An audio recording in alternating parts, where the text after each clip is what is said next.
رسول الله يا من عطرت الوجود بقلعتك، يا من حملت إلى الدنيا كل خير ورحمة، أطل علينا بروحك في هذه الأيام الحالكة السوداء لترى أين ذهبت أمتك، لترى التمزق الذي حل بها، لترى الذل والهوان الذي اعتراها. لقد بعدت عن رسالتك، لقد بعدت عن روحك بعد الأرض عن السماء، حتى استامها أقل الناس وأضعف الناس، استامتها الأيدي المغلولة فأشبعتها لطما 20 كفا حرة، ما أوقفت مهوى يد مغلولة إذ تطفع ويح التعدد، ما أعز ثمارنا لو كانت الأيدي يدا لا تشفع.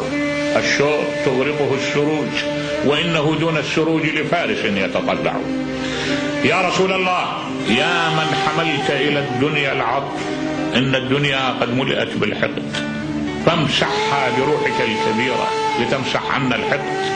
يا رسول الله إن الجدب الذي أصابنا بعد أن حملت لنا الخصب، ليت روحك تطل علينا لتمسح الدنيا بخصب من عطائك، ليتك تعود لنا بلواء لا إله إلا الله، فقد عدنا نعبد أصناما في داخل نفوسنا، فقد عدنا نمجد العصبية، نعبد العصبية ونعبد الهوى.